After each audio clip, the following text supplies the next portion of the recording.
तो हमारी next type of company है सेक्शन 8 कंपनी, जिसका नाम है लाइसेंस कंपनी, या फिर इसको हम कंपनीज विद चैरिटेबल ऑब्जेक्ट्स वाली कंपनी भी बोलते हैं।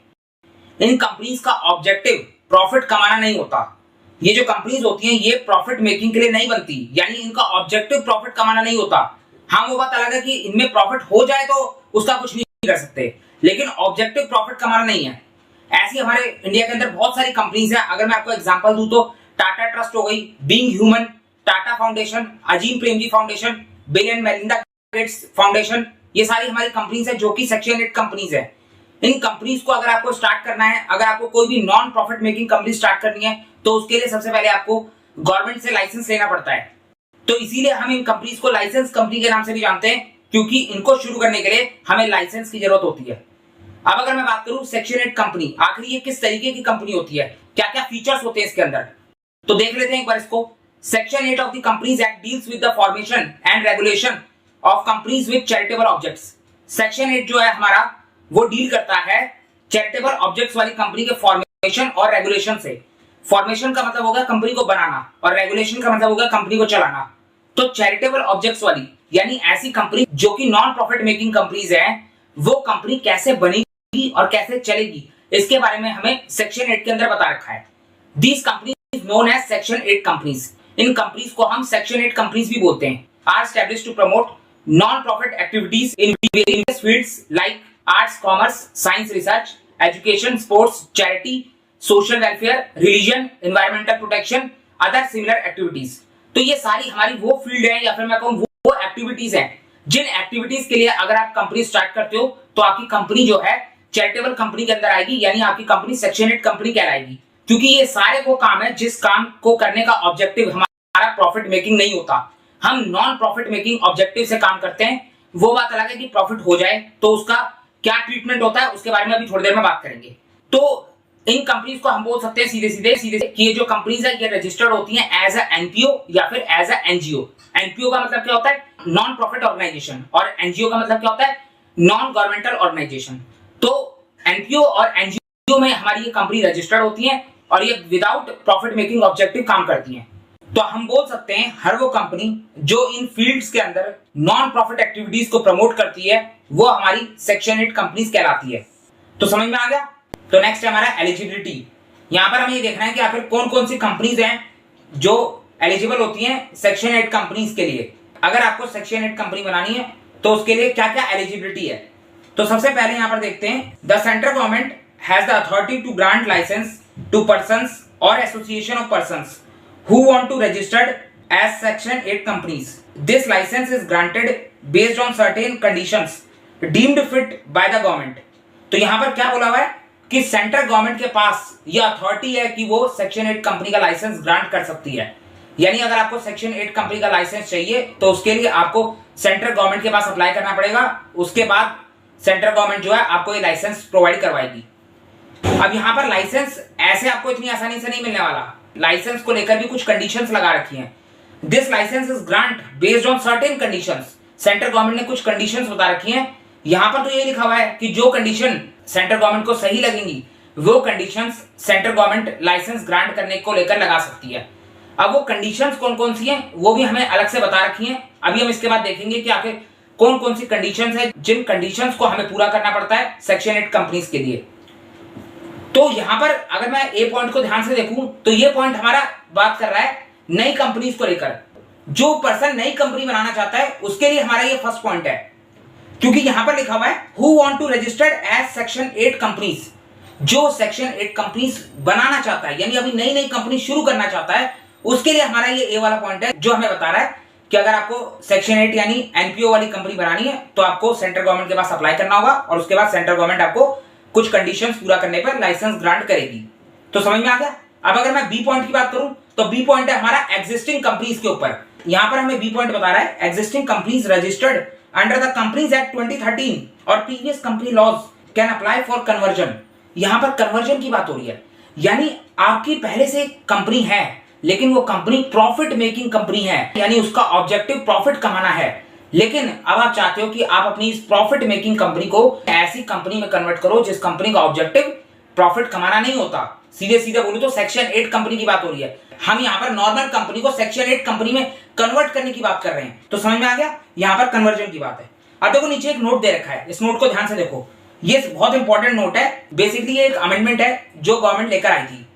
इस सेक्शन के अंदर एक अमेंडमेंट कर रखी है, currently the power to grant licence to section 8 companies was delegated from the central government to the registrar of companies. यहां पर क्या बोला गया है कि लाइसेंस ग्रांट करने की पावर सेंट्रल गवर्नमेंट ने अपने पास से ट्रांसफर कर दी, यानी अपने पास से डेलीगेट कर दी। किसको करी? आरओसी को। आरओसी कौन है? Registrar of companies. आरओसी को आप ऐसा समझ सकते हो जिस तरीके से इनकम टैक्स अथॉरिटी होती है, जीएसटी अथॉरिटी होती है, एक्साइज अथॉरिटी होती है, यानी सेंट्रल गवर्नमेंट की जो अथॉरिटीज होती हैं, उसी तरीके से यहां पर सेंट्रल गवर्नमेंट ने एक अथॉरिटी बना रखी है जिसको बोलते हैं हम आरओसी। आरओसी का काम होता है कंपनीज का रजिस्ट्रेशन करना।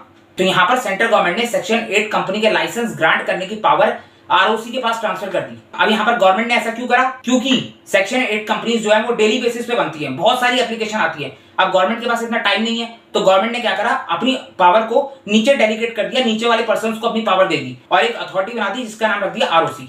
तो अब आरओसी क्या होता है उसके बारे में अभी हम आगे जाकर डिटेल में डिस्कशन करेंगे, लेकिन फिलहाल के लिए आप समझ लो आरओसी का मतलब है गवर्नमेंट अथॉरिटी। तो अगर हम फर्स्ट पॉइंट को पढ़ें और इस अमेंडमेंट को फर्स्ट पॉइंट पे अप्लाई करें तो आप बोल सकते हो कि यहां पर अब सेंट्रल गवर्नमेंट के पास लाइसेंस ग्रांट करने की पावर नहीं है। सेंट्रल गवर्नमेंट अभी भी सुप्रीम अथॉरिटी है, सेंट्रल गवर्नमेंट जो चाहे वो कर सकती है क्योंकि उसने ही आरओसी को पावर दी है। अगर सेंट्रल गवर्नमेंट को कहीं पे लगता है कि वो लाइसेंस नहीं देना चाहती तो उस केस में वो आरओसी को मना भी कर सकती है। लेकिन अगर आपको सेक्शन 8 कंपनी खोलनी है तो अब इस अमेंडमेंट के बाद आपको सेक्शन 8 कंपनी के लिए आरओसी के पास अप्लाई करना पड़ेगा। यहां पर आप बोल सकते हो ROC has the authority to grant licence to person और association of person who want to registered as section 8 companies. तो यहां पर सेंट्रल गवर्नमेंट की जगह आरओसी आ जाएगा। तो समझ में आ गया, ये हो गया हमारा एलिजिबिलिटी वाला पॉइंट कि आखिर कौन कौन पर्सन सेक्शन 8 कंपनी शुरू कर सकता है, स्टार्ट कर सकता है। तो क्लियर है? तो अब यहां पर दो बातें रह जाती हैं। सबसे पहले अगर किसी को अमेंडमेंट का मतलब नहीं पता तो अमेंडमेंट का मतलब होता है चेंजेस। लॉ के अंदर जितने भी चेंजेस आते हैं उसको हम अमेंडमेंट बोलते हैं। और दूसरी बात है यहाँ पर सेकंड पॉइंट देखो, सेकंड पॉइंट में क्या लिखा हुआ है? Existing companies registered under the companies act 2013। तो अब ये एग्जिस्टिंग कंपनीज का मतलब क्या है? अगर मैं आज के टाइम की बात करूं तो आज जितनी भी कंपनीज बनेंगी वो कंपनीज एक्ट 2013 में रजिस्टर्ड होंगी। लेकिन ये कंपनीज एक्ट आया था 2013 में, यानी 2013 में। तो इससे पहले भी तो कंपनीज बनी थी, तो वो कंपनीज कहां पर रजिस्टर हुई थी? तो इससे पहले जो कंपनीज एक्ट था वो था कंपनीज एक्ट 1956। तो जितनी भी कंपनीज 2013 से पहले बनी थी वो सारी कंपनीज एक्ट 1956 में रजिस्टर्ड है। तो यहां पर एग्जिस्टिंग कंपनीज का मतलब कंपनीज एक्ट 2013 वाली कंपनीज और इससे प्रीवियस जितने भी कंपनी लॉ थे उन सभी कंपनी लॉस के अंदर जो कंपनी रजिस्टर्ड हुई थी उसके बारे में बात हो रही है। तो समझ में आ गया? तो अब नेक्स्ट है हमारा इफेक्ट ऑफ लाइसेंस। एक बार आपको लाइसेंस मिल गया सेक्शन 8 कंपनी का, उसके बाद आखिर इस लाइसेंस का क्या क्या इफेक्ट होगा? तो यहां पर अगर मैं बात करूं, this company licence allow them to registered as a limited company under section 8 without adding the word limited और private limited to their name. तो सेक्शन 8 कंपनी बाकी दूसरी कंपनियों से अलग कैसे होगी? तो यहां पर इसके बारे में बता रखा है। तो ये जो लाइसेंस है ये हमें अलाउ करता है कि हम अपनी कंपनी को रजिस्टर्ड कर सकते हैं एज अ लिमिटेड कंपनी। ध्यान से देखो यहां पर लिखा हुआ है लिमिटेड कंपनी। मैंने आपको कंपनी लॉ के इंट्रोडक्शन के अंदर बताया था कि हमारे पास दो टाइप की कंपनी होती हैं, पहली होती है लिमिटेड कंपनी और दूसरी होती है अनलिमिटेड कंपनी। तो यहां पर बोला जा रहा है कि सेक्शन 8 के अंदर सिर्फ लिमिटेड कंपनी ही बन सकती है। तो इसका मतलब है कि सेक्शन 8 के अंदर कभी भी अनलिमिटेड कंपनी रजिस्टर्ड नहीं हो सकती। अब लिमिटेड कंपनी के अंदर भी हमने तीन तरीके की कंपनी देखी थी। पहला था हमारा लिमिटेड बाय शेयर्स, दूसरा था लिमिटेड बाय गारंटी और तीसरा था limited by shares plus guarantee. तो यहां पर बात हो रही है लिमिटेड कंपनी की। अब इस लिमिटेड कंपनी के अंदर दोनों कंपनी आ गई, लिमिटेड बाय गारंटी भी और लिमिटेड बाय शेयर्स भी। कंडीशन वाले पॉइंट को देखो, कंडीशन के अंदर ए पॉइंट क्या लिखा हुआ है कि सेक्शन 8 कंपनी की पहली कंडीशन होती है, यानी अगर आपको सेक्शन 8 कंपनी का लाइसेंस चाहिए तो उसकी पहली कंडीशन है कि आपकी कंपनी लिमिटेड होनी चाहिए, यानी आप एक लिमिटेड कंपनी बनाओगे, कभी भी अनलिमिटेड कंपनी नहीं बनाओगे। और लिमिटेड का मतलब है लिमिटेड बाय शेयर्स और लिमिटेड बाय गारंटी। अब ये लिमिटेड क्या होता है और अनलिमिटेड क्या होता है, अगर आपको ये जानना है तो इसके लिए आप हमारे इंट्रोडक्शन टू कंपनी लॉ वाली वीडियो को जाके देख सकते हो, जिसका लिंक आपको इस वीडियो के डिस्क्रिप्शन बॉक्स में या ऊपर आई बटन में मिल जाएगा। तो यहां पर हम बात कर रहे हैं कि जो हमारा ये लाइसेंस है सेक्शन नंबर 8 का, ये अलाउ करता है कि हम जो है अपनी कंपनी को रजिस्टर्ड कर सकते हैं एज अ लिमिटेड कंपनी। और अगर एक बार आपने अपनी कंपनी को सेक्शन 8 कंपनी में रजिस्टर कर लिया तो उसके बाद आपको अपनी कंपनी के नाम के एंड में लिमिटेड और प्राइवेट लिमिटेड वर्ड ऐड करने की जरूरत नहीं है। हम जब भी किसी कंपनी को देखते हैं तो उस कंपनी के नाम के लास्ट में लिमिटेड या प्राइवेट लिमिटेड वर्ड लिखा होता है, जैसे कि रिलायंस लिमिटेड हो गया, टाटा पावर्स लिमिटेड हो गया, महिंद्रा लिमिटेड हो गया। तो ऐसे सभी कंपनीज के लास्ट में लिमिटेड और प्राइवेट लिमिटेड वर्ड लिखा होता है। लिमिटेड लिखा होता है पब्लिक कंपनी के केस में और प्राइवेट लिमिटेड लिखा होता है प्राइवेट कंपनी के केस में। लेकिन यहाँ पर सेक्शन नंबर 8 एग्जम्पशन दे रहा है कि आपको अपनी कंपनी के नाम के लास्ट में लिमिटेड और प्राइवेट लिमिटेड वर्ड जोड़ने की जरूरत नहीं है। तो इसीलिए मैंने आपको स्टार्टिंग में सेक्शन 8 वाली कंपनीज का नाम बताया था, जैसे कि टाटा ट्रस्ट हो गया, बीइंग ह्यूमन हो गया। इन सब के लास्ट में जो है लिमिटेड और प्राइवेट लिमिटेड वर्ड नहीं ऐड हो रखा, क्योंकि लिमिटेड और प्राइवेट लिमिटेड वर्ड अगर किसी कंपनी में ऐड हो जाए तो इसका मतलब है कि लगता है कि वो कंपनी प्रॉफिट मोटिव के ऑब्जेक्टिव से काम कर रही है। लिमिटेड या प्राइवेट लिमिटेड लिखा है तो समझ में आ रहा है कि ये कंपनी जो है बिजनेस करने बैठी है, जबकि हमारी सेक्शन नंबर 8 वाली जो कंपनीज होती हैं वो सोशल वेलफेयर करने बैठी हैं, वो नॉन प्रॉफिट एक्टिविटीज को प्रमोट करने के लिए बनी हुई है। तो यहाँ पर सेक्शन 8 कंपनीज को डोनेशन चाहिए होती है, पब्लिक से इनको पैसा चाहिए होता है डोनेशन के तौर पे। तो अगर लिमिटेड और प्राइवेट लिमिटेड वर्ड नहीं लिखा होगा तो ज्यादा से ज्यादा डोनेशन आता है, ज्यादा से ज्यादा पैसा मिलता है। तो इसीलिए यहाँ पर इफेक्ट ऑफ लाइसेंस के अंदर ये एग्जम्पशन दे दी गई है सेक्शन 8 कंपनीज को। तो समझ में आ गया। अब अगर हम बात करें कंडीशन की, तो अगर आपको लाइसेंस चाहिए सेक्शन 8 कंपनी का तो उसके लिए आपको 2 कंडीशन पूरी करनी होगी। पहली कंडीशन कि आपकी कंपनी जो है लिमिटेड कंपनी होगी, यानी लिमिटेड लायबिलिटी वाली कंपनी होगी, आप कभी भी अनलिमिटेड कंपनी नहीं बना सकते। दूसरी condition no profit distribution, prohibited from distributing profit as dividend to their members, these profit must be reinvested back into the company's activities to fulfil its stated objectives. तो क्या बोला गया यहाँ पर? यहाँ पर जो है आपको प्रोहिबिट करा जा रहा है, प्रोहिबिट का मतलब होता है बैन करा जा रहा है कि आप कभी भी कंपनी के प्रॉफिट को कंपनी के मेंबर्स के बीच में डिस्ट्रीब्यूट नहीं करोगे। कंपनी के प्रॉफिट को जब भी हम कंपनी के मेंबर्स के बीच में डिस्ट्रीब्यूट करते हैं तो उसको हम नाम देते हैं डिविडेंड का। डिविडेंड का मतलब क्या होता है? कंपनी के प्रॉफिट का वो पार्ट जो कंपनी के मेंबर्स के बीच डिस्ट्रीब्यूट होता है उसको हम डिविडेंड बोलते हैं।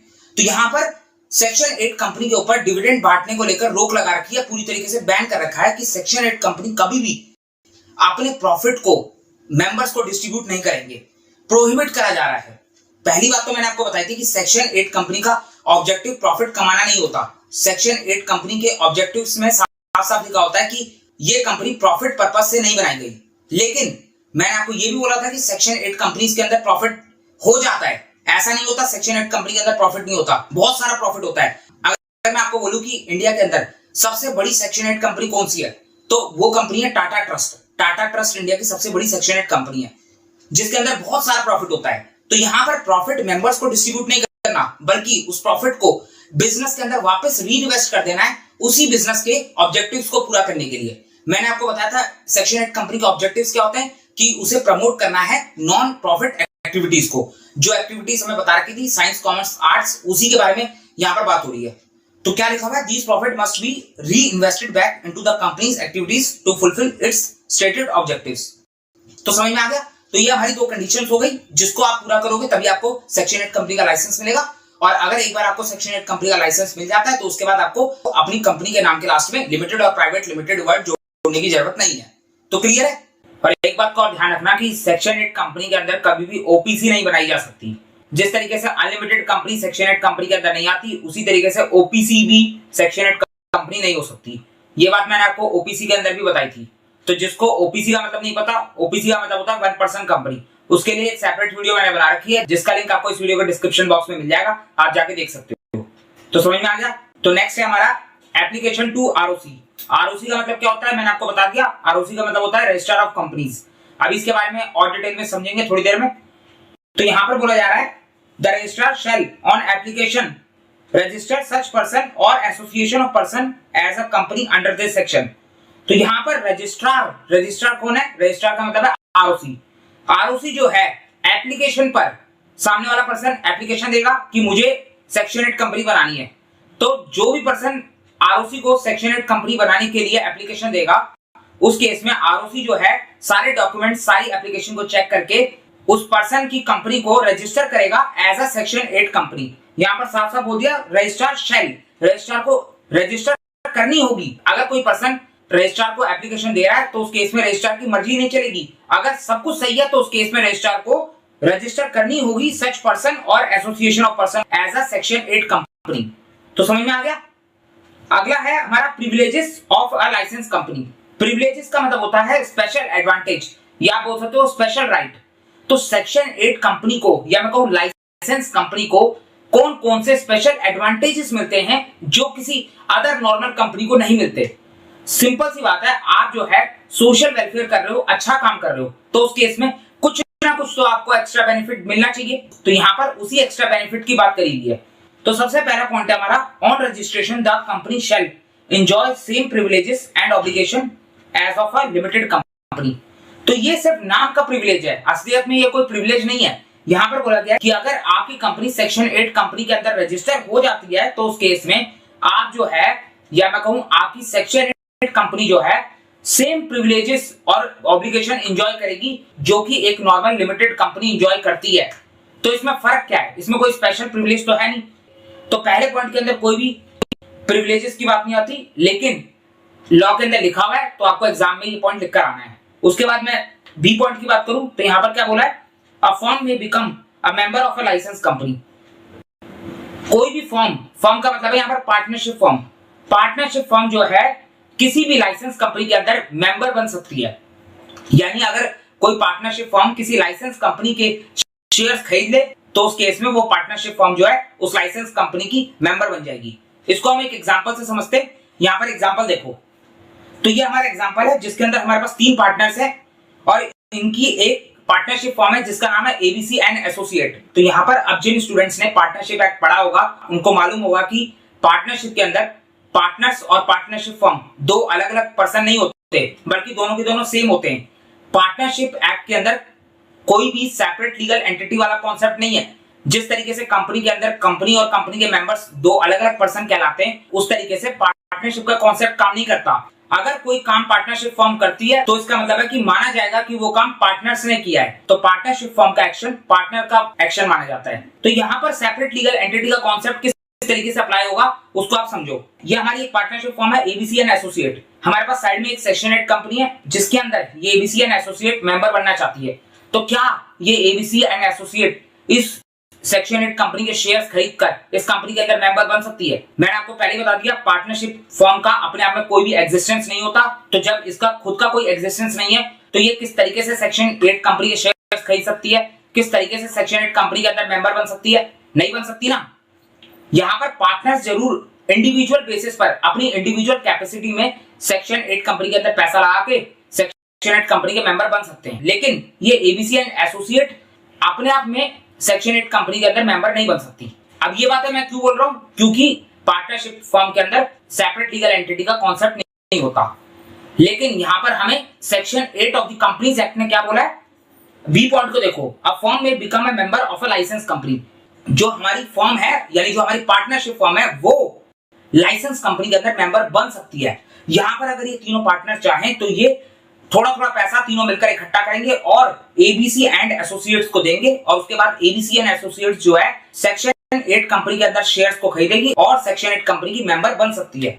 तो ये एक एक्सेप्शन बोल सकते हो आप। पार्टनरशिप फर्म नॉर्मल कंपनी के अंदर मेंबर नहीं बन सकती, लेकिन सेक्शन 8 कंपनी के अंदर ये एक एक्सेप्शन मिल जाता है। अब ऐसा क्यों करा गया? क्योंकि सरकार भी ये चाहती है, गवर्नमेंट भी ये चाहती है कि सेक्शन 8 कंपनी के अंदर ज्यादा से ज्यादा पैसा आए। सेक्शन 8 कंपनी सोशल वेलफेयर का काम कर रही है, तो जितना ज्यादा पैसा आएगा तो सेक्शन 8 कंपनी उतना ज्यादा सोशल वेलफेयर का काम कर पाएगी। तो यहाँ पर प्रमोट किसको करा जा रहा है? सेक्शन 8 कंपनी को प्रमोट करा जा रहा है।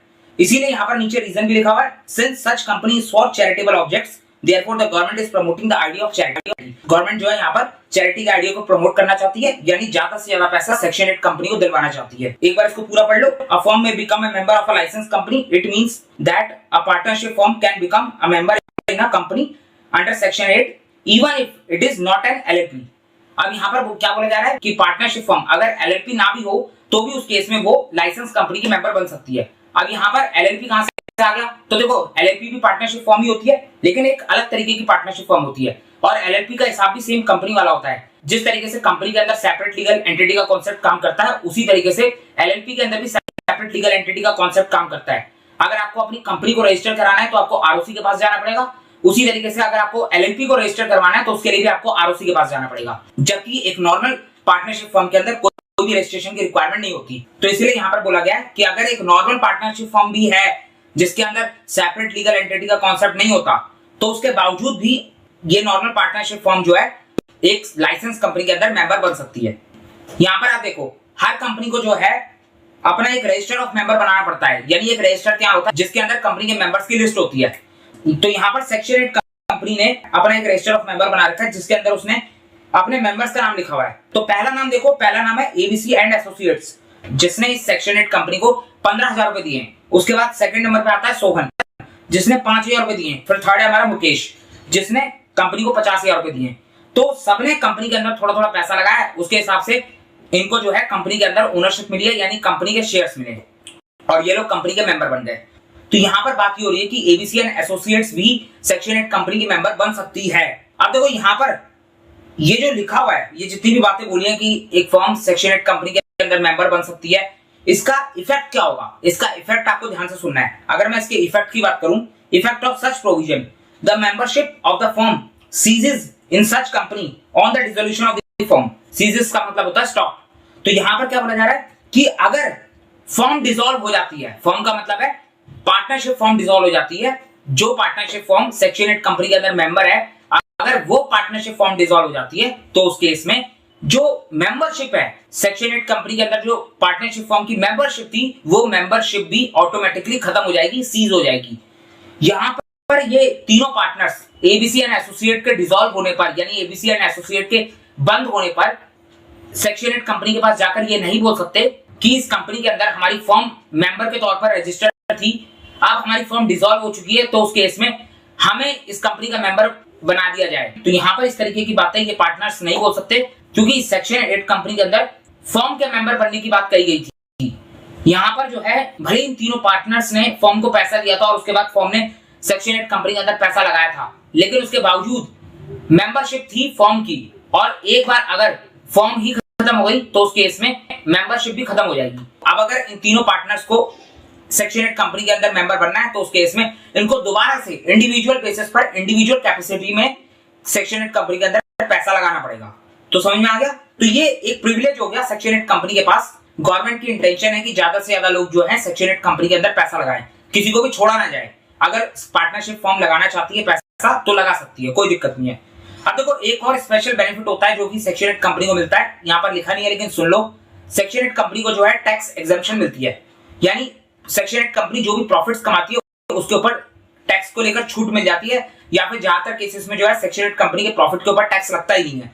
और साथ के साथ एक और बेनिफिट हो जाता है कि अगर कोई पर्सन सेक्शन 8 कंपनी के अंदर डोनेशन देता है तो उस केस में उस डोनेशन देने वाले पर्सन को खुद के इनकम टैक्स के अंदर एग्जम्पशन मिल जाती है। 80G की एग्जम्पशन वो क्लेम कर सकता है उस डोनेशन के ऊपर।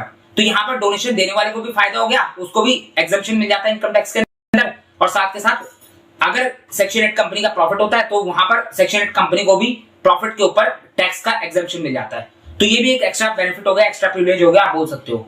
तो समझ में आ गया? तो ये हो गया हमारा प्रिविलेजेस वाला टॉपिक भी कंप्लीट, और एप्लीकेशन टू आरओसी भी हमने देख लिया। तो अब आगे बढ़ते हैं, नेक्स्ट पॉइंट देखते हैं। A company registered under this act shall not alter.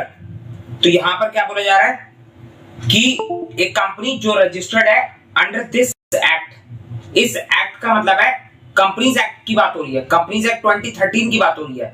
तो हर वो कंपनी जो कंपनीज एक्ट 2013 के अंदर रजिस्टर्ड होती है, वो कंपनी जो है अपने एमओए और एओए को ऑल्टर नहीं कर सकती। यहां पर किसकी ऑल्टरेशन की बात करी जा रही है? ऑल्टरेशन का मतलब होता है change. A company registered under this act shall not alter MOA without previous approval of RD, AOA without previous approval of ROC. तो यहां पर एओए और एमओए के बारे में बात हो रही है। अब देखो हर कंपनी के जो है कुछ इंपॉर्टेंट डॉक्यूमेंट्स होते हैं, जिसमें से दो मोस्ट इंपॉर्टेंट डॉक्यूमेंट होते हैं एओए और एमओए। एमओए और एओए जो है किसी भी कंपनी के दो मोस्ट इंपॉर्टेंट डॉक्यूमेंट होते हैं, बिना इन डॉक्यूमेंट्स के कंपनी बनाई भी नहीं जा सकती। यहां पर मैं सिर्फ सेक्शन 8 कंपनी की बात नहीं कर रहा, यहां पर मैं सभी कंपनीज के बारे में बात कर रहा हूं। तो एमओए और एओए जो है वो दो मोस्ट इंपॉर्टेंट डॉक्यूमेंट हो गए सभी कंपनीज के। एमओए का मतलब होता है मेमोरेंडम ऑफ एसोसिएशन और एओए का मतलब होता है आर्टिकल्स ऑफ एसोसिएशन। तो यहां पर बोला क्या जा रहा है, पहले इसको ध्यान से देखो। कंपनी जो रजिस्टर्ड है अंडर दिस एक्ट, यानी हर एक कंपनी जो इस एक्ट में रजिस्टर्ड है वो ऑल्टर नहीं कर सकती। किस चीज को ऑल्टर नहीं कर सकती?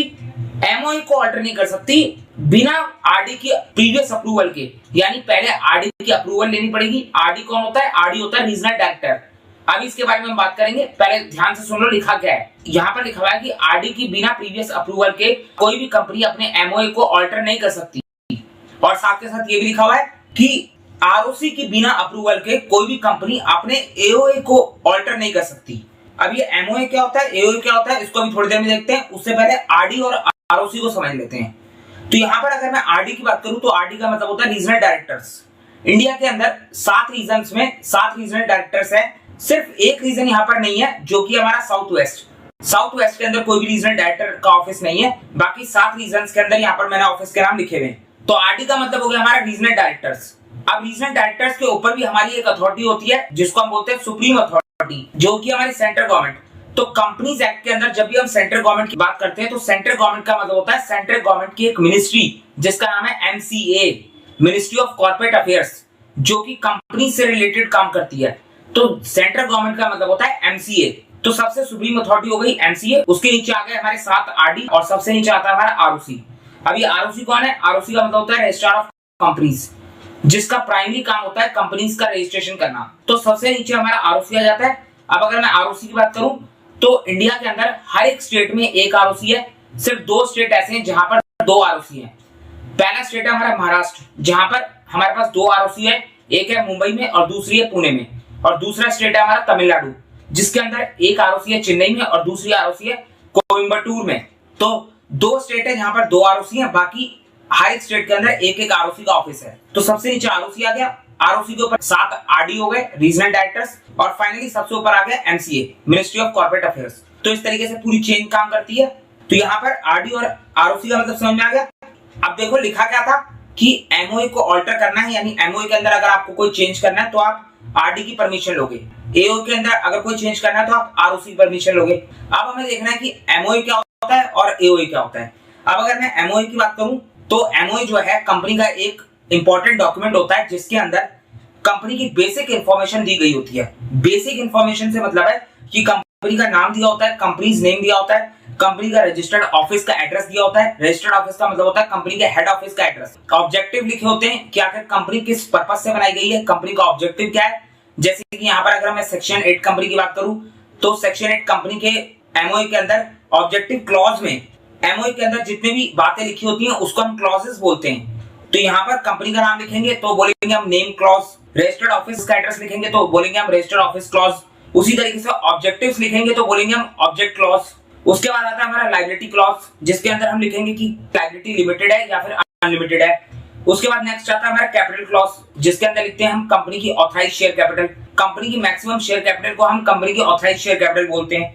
उसके बाद लास्ट आता है हमारा सब्सक्राइबर क्लॉज, जिसके अंदर हम कंपनी के सबसे पहले सब्सक्राइबर का नाम लिखते हैं जिसने कंपनी का सबसे पहला शेयर सब्सक्राइब करा होता है। तो हर कंपनी का सबसे पहला शेयर कौन सब्सक्राइब करता है? कंपनी का फाउंडर, जो कंपनी बनाता है वो कंपनी का सबसे पहला शेयर खरीदता है। तो ये सारी बातें जो है कंपनी के एमओए के अंदर लिखी होती है, ये होती है कंपनी की बेसिक इंफॉर्मेशन। तो समझ में आ गया एमओए का मतलब क्या होता है, थोड़ा बहुत क्लियर हो गया। बाकी एमओए के ऊपर और एओए के ऊपर मैं अलग से एक सेपरेट वीडियो लेकर आऊंगा जिसके अंदर हम डिटेल में डिस्कशन करेंगे। अब अगर मैं बात करूं एओए की तो एओए का मतलब होता है आर्टिकल ऑफ एसोसिएशन। ये भी कंपनी का एक इंपॉर्टेंट डॉक्यूमेंट होता है। इसके अंदर जो है कंपनी किस तरह चलेगी, कंपनी के अंदर रूल्स रेगुलेशन क्या होंगे, उसके बारे में जानकारी दी गई होती है। तो हम इसको बोल सकते हैं कि ये कंपनी की इंटरनल रूल बुक होती है। इसके अंदर क्या क्या लिखा होता है एक बार देख लो। हाउ मीटिंग आर कंडक्टेड, कि आखिर कंपनी के अंदर मीटिंग किस तरह कंडक्ट होगी। कंपनी के अंदर बहुत सारी मीटिंग्स होती हैं, लेकिन सबसे बड़ी मीटिंग होती है कंपनी की एजीएम, एनुअल जनरल मीटिंग। तो किस तरीके से, कहां पर, किस जगह पर कंपनी की एजीएम होगी, इसके बारे में जानकारी लिखी होती है। Voting right of share holder, company के अंदर जब भी वोटिंग होती है तो वोटिंग करने के कई सारे तरीके होते हैं। तो आखिर कौन से तरीके से वोट करा जाएगा और एक शेयर होल्डर का एक वोट गिना जाएगा या फिर जो है कोई दूसरा मेथड अडॉप्ट किया जाएगा, उसके बारे में जानकारी लिखी होती है कंपनी के एओए के अंदर।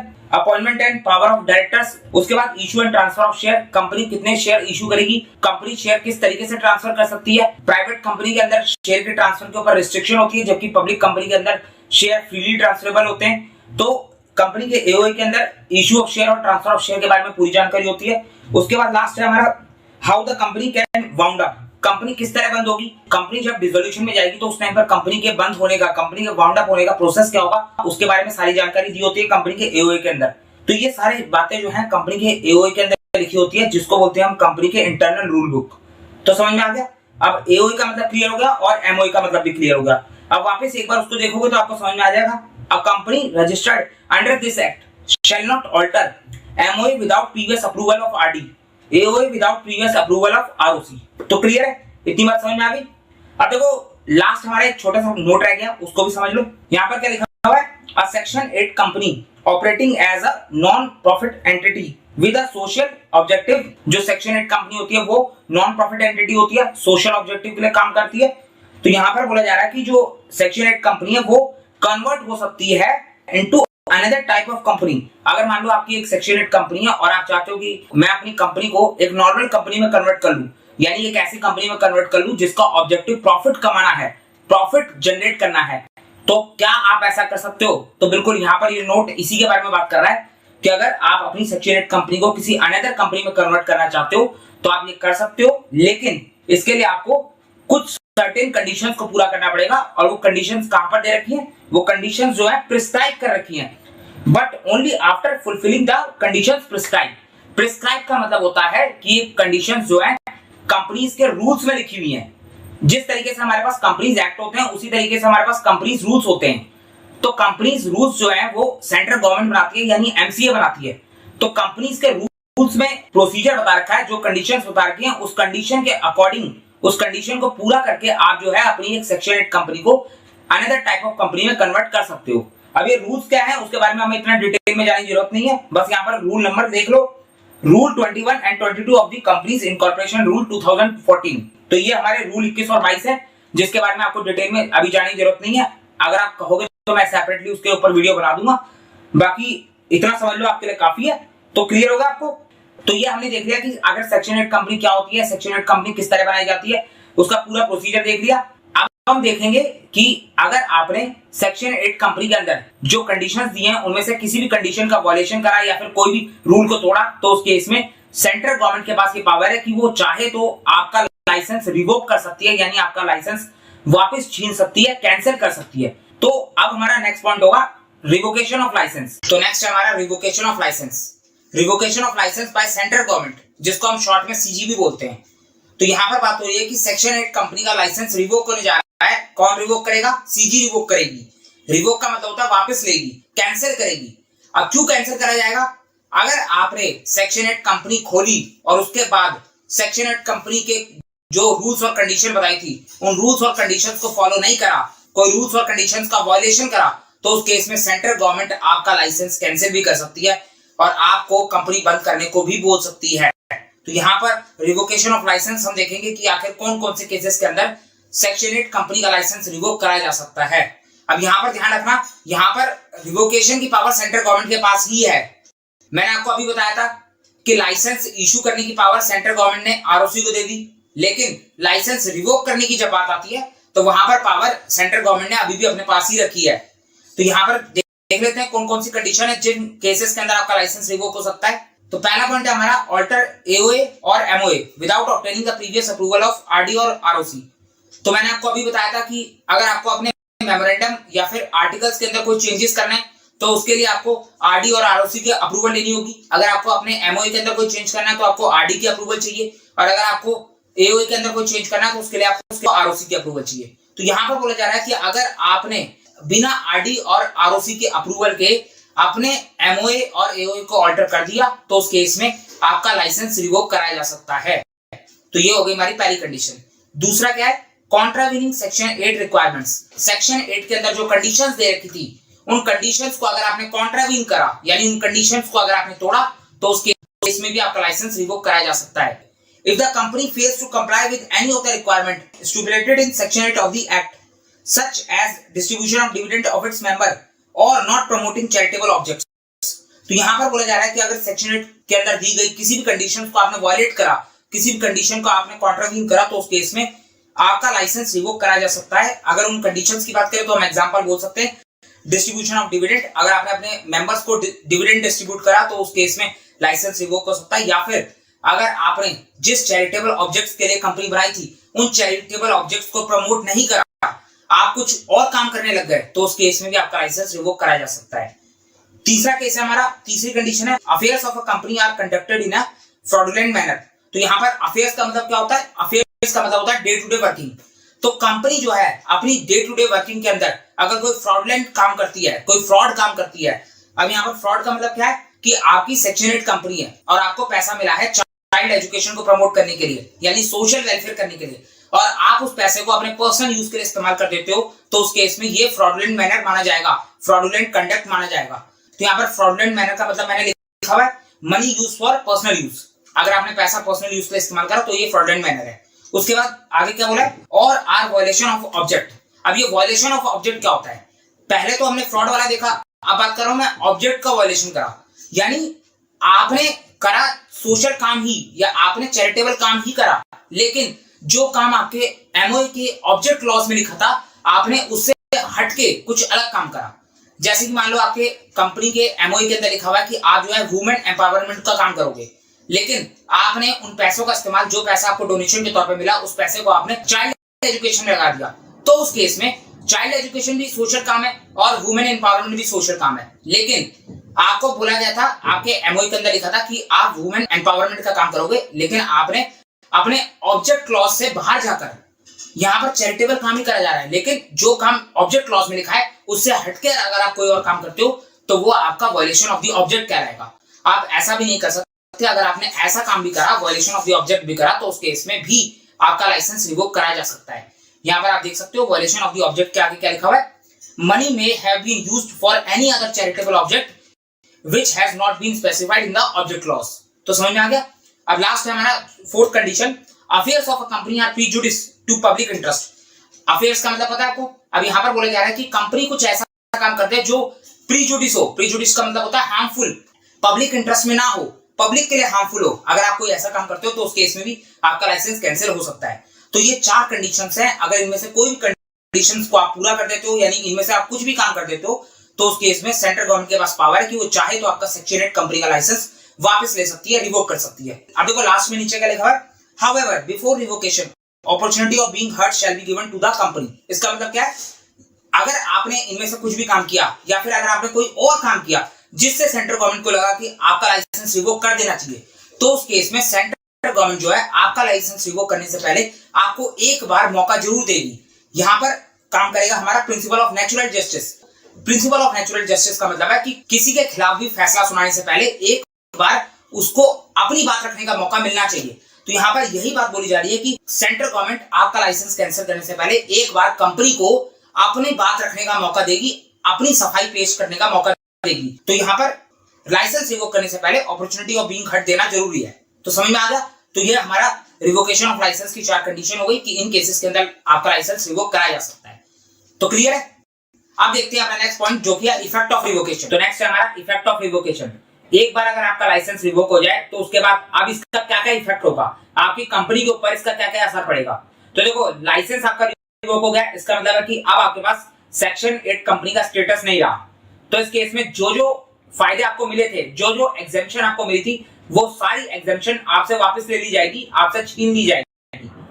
तो यहाँ पर पहला पॉइंट है हमारा लिमिटेड और private limited be inserted at the end of its name. यानी अब जो है आपको अपनी कंपनी के नाम के लास्ट में लिमिटेड या फिर प्राइवेट लिमिटेड वर्ड ऐड करना पड़ेगा।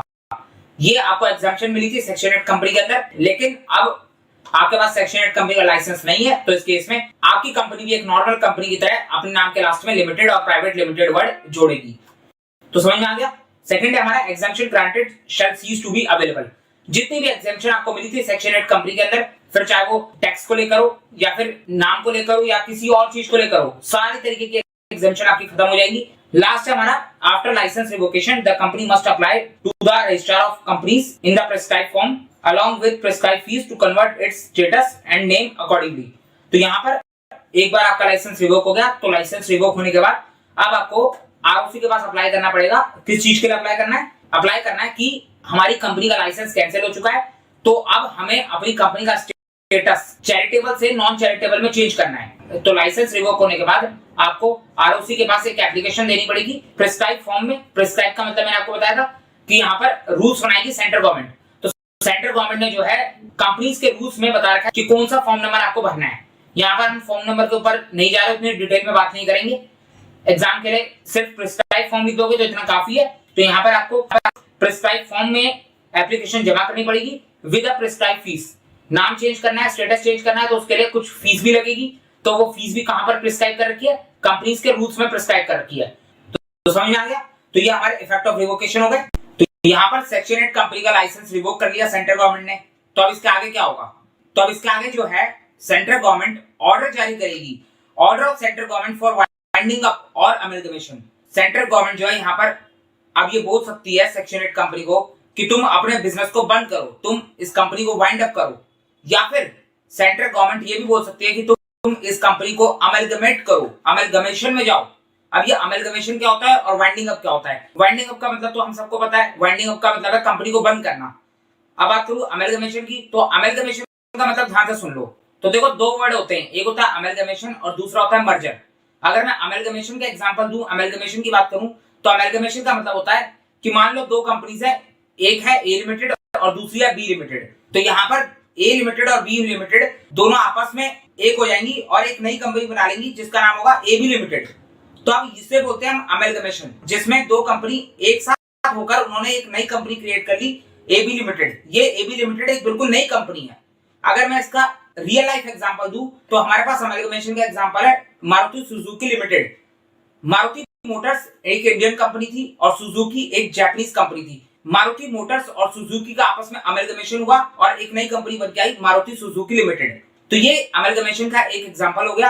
अब अगर मैं बात करूं मर्जर की, तो मर्जर क्या होता है। मर्जर के अंदर क्या होता है कि दो कंपनीज है, एक है ए लिमिटेड और दूसरी है बी लिमिटेड। यहाँ पर क्या होगा, एक कंपनी जो है दूसरी कंपनी को एक्वायर कर लेगी, पूरी तरीके से खरीद लेगी। अगर बी लिमिटेड ने ए लिमिटेड को एक्वायर कर लिया तो उस केस में अब रह जाएगी सिर्फ बी लिमिटेड। ए लिमिटेड की एग्जिस्टेंस खत्म हो गई, बी लिमिटेड ने ए लिमिटेड को खरीद लिया। तो इसे बोलते हैं मर्जर। मर्जर के अंदर क्या होता है, दो कंपनी में से एक कंपनी का एग्जिस्टेंस खत्म हो जाता है और सिर्फ एंड में एक ही कंपनी बच जाती है। जबकि अमेलगमेशन के अंदर दो कंपनीज मिलकर एक नई कंपनी, तीसरी कंपनी क्रिएट कर लेती हैं जो कि बिल्कुल नई कंपनी होती है। तो समझ में आ गया। अब यहाँ पर मैं बात कर रहा हूँ अमेलगमेशन की। सेक्शन 8 के अंदर बोला जा रहा है कि अगर एक बार आपका सेक्शन 8 का लाइसेंस रिवोक हो गया तो उसके बाद सेंट्रल गवर्नमेंट जो है आपको ऑर्डर दे सकती है कि आप अपनी कंपनी को या तो वाइंडिंग अप करो या फिर जो है उसको अमेलगमेशन में डालो। अब यहाँ पर अगर मैं वाइंडिंग अप की बात करूं तो वाइंडिंग अप को लेकर हमारे पास insolvency and bankruptcy code का एक्ट आ जाता है, जिसके अंदर वाइंडिंग अप का पूरा प्रोसेस बता रखा है। तो उसके बारे में यहाँ पर हम डिटेल में नहीं जाएंगे। यहाँ पर हम बात करते हैं सेक्शन 8 के अंदर अमेलगमेशन की। अमेलगमेशन को लेकर थोड़ा सा डिटेल में बात कर रखी है, तो ध्यान से देखना अमेलगमेशन के बारे में यहाँ पर क्या बोल रखा है। After the license of a Section 8 companies revoke, the central government can issue an order for companies winding up। यहाँ पर जो है लाइसेंस रिवोक होने के बाद सेंट्रल गवर्नमेंट जो है आपको वाइंडिंग अप के लिए बोल सकती है कि आप अपनी सेक्शन 8 कंपनी को वाइंडिंग अप करो, या फिर जो है amalgamation of a company with another section 8 company having similar object, या फिर आपको बोला जा सकता है कि आप जो है अपनी सेक्शन 8 कंपनी को अमलगमेट करो दूसरी सेक्शन 8 कंपनी के साथ जिसके आपकी कंपनी के जैसे सिमिलर ऑब्जेक्ट है। सिमिलर ऑब्जेक्ट का मतलब है कि मान लो आप जो है चाइल्ड एजुकेशन के ऊपर काम करते हो और यहाँ पर हम अमेलगमेशन करवा रहे हैं एक दूसरी सेक्शन 8 कंपनी के साथ जो भी चाइल्ड एजुकेशन के ऊपर काम करती है। तो दोनों कंपनीज जिसके सिमिलर ऑब्जेक्ट है उन दोनों कंपनीज को आपस में अमेलगमेट करा जाएगा। लेकिन ध्यान रखना सेक्शन 8 कंपनी का सेक्शन 8 कंपनी के साथ ही अमेलगमेशन होगा। अब यहाँ पर क्या बोला जा रहा है कि ये कंपनी के वाइंडिंग अप और अमेलगमेशन का ऑर्डर सेंट्रल गवर्नमेंट तभी देगी जब सेंट्रल गवर्नमेंट को लगेगा कि ये ऑर्डर देना पब्लिक इंटरेस्ट में है। If it deemed it necessary in the public interest, जब ये पब्लिक इंटरेस्ट में होगा तभी इस तरीके का ऑर्डर दिया जाएगा। नहीं तो नॉर्मल केसेस में क्या होगा, अगर मान लो आपका लाइसेंस रिवोक हो गया तो उस केस में आप जो है अपनी सेक्शन 8 कंपनी को नॉर्मल कंपनी में कन्वर्ट कर लोगे, बात खत्म हो जाएगी। तो समझ में आ गया। तो अब यहाँ पर अमेलगमेशन को लेकर कुछ और बातें भी बता रखी है, थोड़ा और डिटेल में बात कर रहा है हमारा सेक्शन नंबर 8। तो क्या बोला जा रहा है, when revocation of license the central government में in the public interest order that company registered under this section should be amalgamated with another company registered under this section having similar object to form a company। तो यहाँ पर क्या बोला जा रहा है, same वही बात जो पहले बोली है। सेंट्रल गवर्नमेंट जो है पब्लिक इंटरेस्ट में ये ऑर्डर जारी कर सकती है कि company registered under this section, इस सेक्शन में कौन सी कंपनी रजिस्टर्ड है, सेक्शन 8 कंपनी। तो एक सेक्शन 8 कंपनी जो है अमेलगमेट होगी दूसरी सेक्शन 8 कंपनी के साथ जिसके सिमिलर ऑब्जेक्ट है और फॉर्म करी जाएगी एक तीसरी कंपनी या एक नई कंपनी बोल सकते हैं, एक सिंगल कंपनी फॉर्म करी जाएगी। तो समझ में आ गया। अब यहाँ पर सेकंड पॉइंट बोल रहा है, बी पॉइंट बोल रहा है, the order of CG shall state the power, rights and duties and privileges of such amalgamated company. Amalgamated company का मतलब है नई वाली company. A limited B limited आपस में अमेलगमेट हो गई और बन गई एक नई कंपनी ए बी लिमिटेड। तो ये जो ए बी लिमिटेड है ये है हमारी अमेलगमेटेड कंपनी। तो यहाँ पर बोला जा रहा है कि सेंट्रल गवर्नमेंट जब अमेलगमेशन का ऑर्डर पास करेगी तो उस केस में उसी ऑर्डर के अंदर ये भी लिखा होगा कि इस अमेलगमेटेड कंपनी यानी जो ए बी लिमिटेड है इसके क्या पावर्स होंगी, क्या राइट्स एंड ड्यूटीज होंगी, क्या प्रिविलेजेस होंगी, उस सब के बारे में ऑर्डर के अंदर लिखा होगा। तो क्लियर है। नेक्स्ट है इफेक्ट ऑफ नॉन कंप्लायंस। अब आपने कुछ गलत किया जिसकी वजह से आपका लाइसेंस रिवोक हो गया, तो यहाँ पर सिर्फ लाइसेंस के रिवोकेशन से काम नहीं चलेगा, आपके ऊपर पेनल्टीज भी लगेंगी। आपने सेक्शन 8 कंपनी खोली, उसके बेनिफिट उठाए, उसका मिसयूज किया जिसकी वजह से आपका लाइसेंस चला गया, तो यहाँ पर लाइसेंस के रिवोकेशन के साथ साथ आपके ऊपर पेनल्टीज भी लगेंगी।